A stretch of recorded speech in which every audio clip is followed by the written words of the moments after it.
I want to talk for a minute about how people like to villainize me. Villainize me. Now, I'm not the villain. I'm not the enemy. I don't want to be the villain in anyone's story. Um, it's not my intention.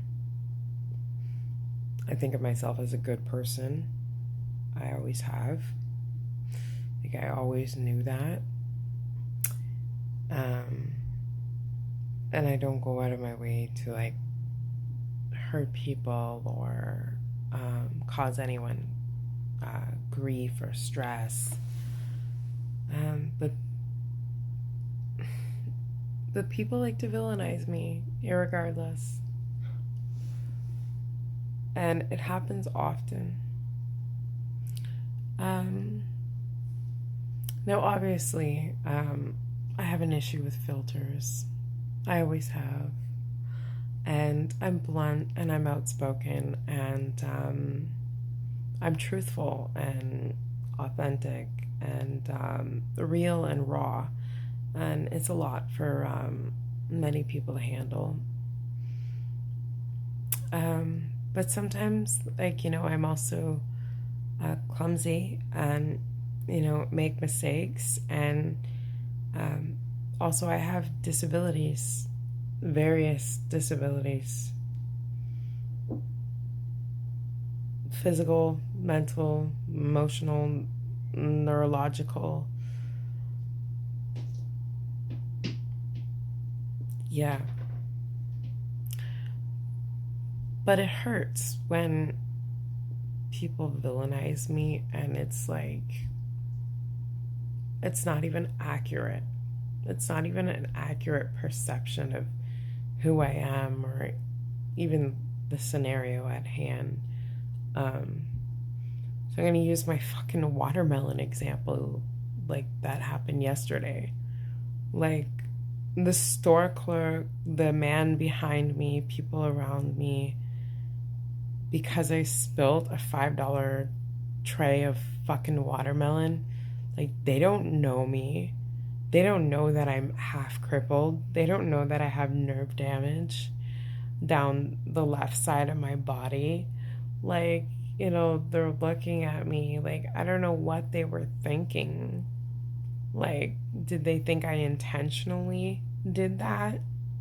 Like, I'm a single mom with two toddlers just trying to get our groceries. Why the fuck you would put the barcode on top of the fruit? So literally you have to flip the fruit tray upside down just in order to fucking scan the code. I don't know. I think it's really stupid. There is a handheld scanner. I could have taken it and scanned it, but instead, I don't know, I tried to do some kind of maneuver where I flipped it and then just scanned it and then flipped it back over. But it wasn't sealed properly, obviously. And so, watermelon spilled. But the guy behind me was acting like I did it maliciously. And he goes to the cashier. He's like, "Are you okay?" I'm like, "Really? Like, are you fucking kidding me?" First of all, as if that's not embarrassing enough, you know? And like, you could clearly tell I was embarrassed. I even announced that I was embarrassed. I said, "Oh, wow, how embarrassing. Oops." You know? Um, but then to like look down on me, shun me, criticize me because I spilled your $5 like watermelon tray.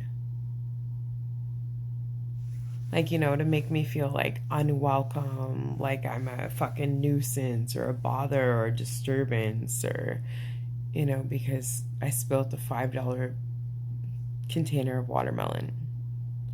Like, that's wrong. You don't treat people like that.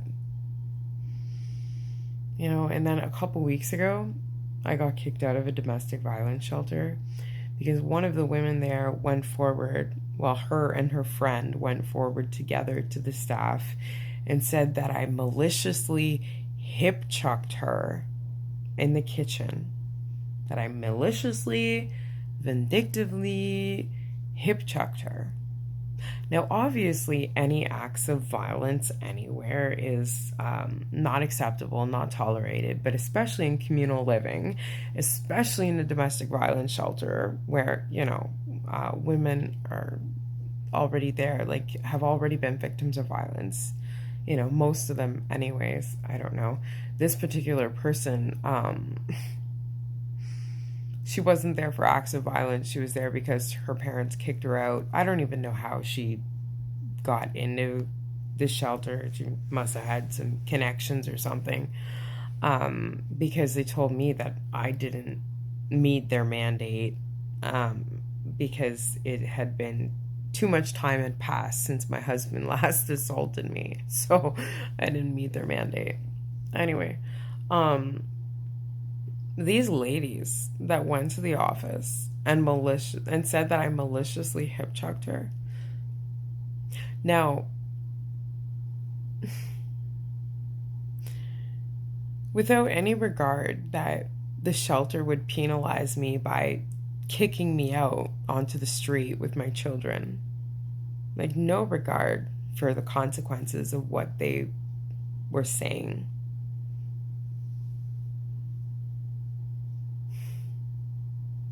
Now, I know, like, sometimes it's a matter of perspective. Like, did I maliciously hip chuck you? Or did I accidentally bump into you in the kitchen? And then you exaggerated the scenario because you don't like me. And then you went to the staff to complain about me. And then it got me and my children tossed out onto the street with nowhere to go. Like, really, people think about the consequences of your words and your actions. I was so shocked when that happened. I wouldn't do something like that. I know better, first of all. I know better. And I know that kind of thing would not be tolerated. And I wouldn't do something to intentionally jeopardize, keeping a roof over our head, like, being sheltered, being safe. But these women that wanted to, like, gossip about me, make fun of me, whatever, didn't like me, went and said that I maliciously hip chucked her.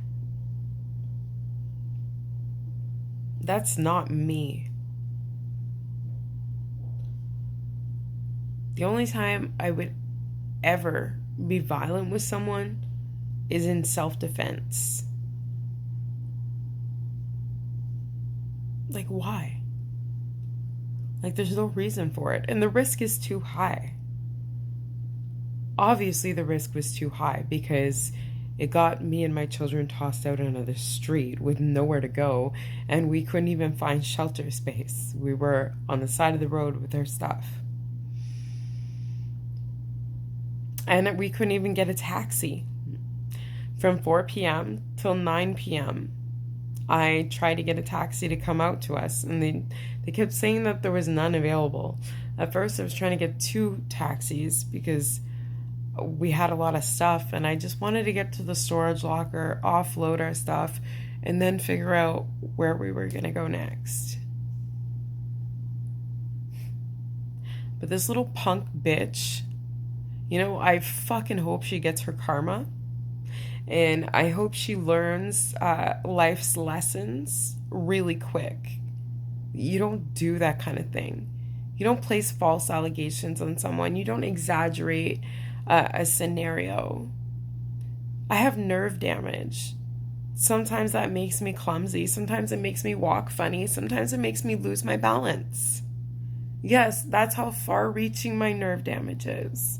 Did I accidentally bump into you? Or did I maliciously hip chuck you?